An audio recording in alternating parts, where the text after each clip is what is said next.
Hey, what's up you guys? This is Rob from The Gay Guy Plays, and today on The Snapshot, we're stripping down and arming up when we take a look at Chroma's Extended Duration Vexing Ward build.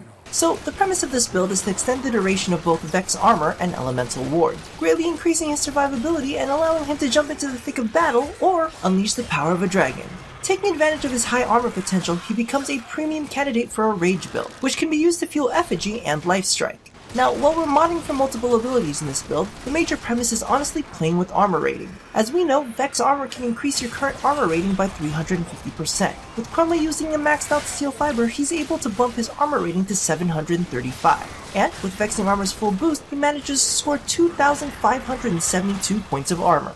Now, honestly, to some of you this may seem like a bunch of numbers and make no sense whatsoever, but what it all boils down to is that this gives you approximately 95% damage reduction. Or, if you want to take a look at it another way, with the Max Vitality mod, Chroma's effective health would sit at 7,085. And as a reminder, Vex Armor's bonuses can be increased with Power Strength. However, be aware that higher ranks of armor do have diminishing returns. As for Elemental Ward, Ice is probably my favorite of the bunch, as it has a chance to slow any enemy that strikes you, and also gives you a small bump in armor. Fire also does well with its HP buff, but honestly Toxin's expanded stamina pool and stamina cost reduction can allow you to mitigate a lot more potential damage through blocking.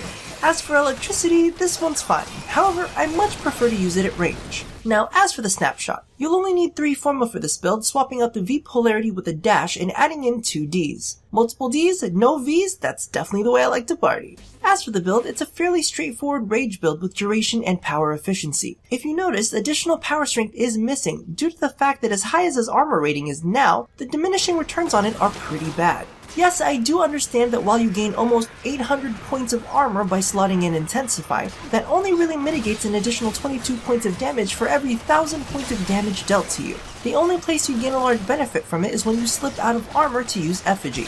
And to be frank, I much prefer the large store of bonus energy from Primed Flow, as I did find that with higher armor rating, Rage can sometimes struggle generating you enough power to keep you going. Now a couple tips, because these will definitely be needed.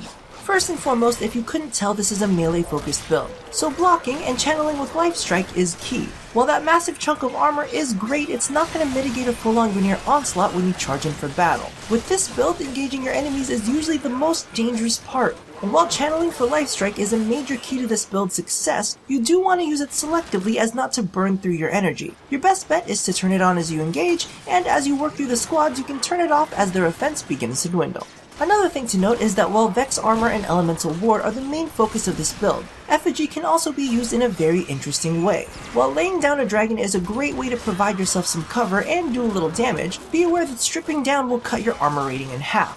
While this sounds like a bad thing, it can actually be used to your advantage. Due to the fact that the build will be running both Rage and Primed Flow, taking a few hits when armored up may not result in much of an energy payout from Rage. Slipping out of that pelt and taking a few strategic hits can cause your energy to spike, giving you a nice energy buffer to Life Strike or allow you to stay stripped down and play with your big beautiful beast. So thank you all for watching another episode of The Snapshot. If you didn't catch it, be sure to check out my rundown on Chroma, and as a little throwback, my quick draw on the Dragon Nikana. Now don't forget to do all the things that I asked you to do at the end of every one of these. And as always, stay tuned for more tips on how to heat it up with your dragon here at A Gay Guy Plays.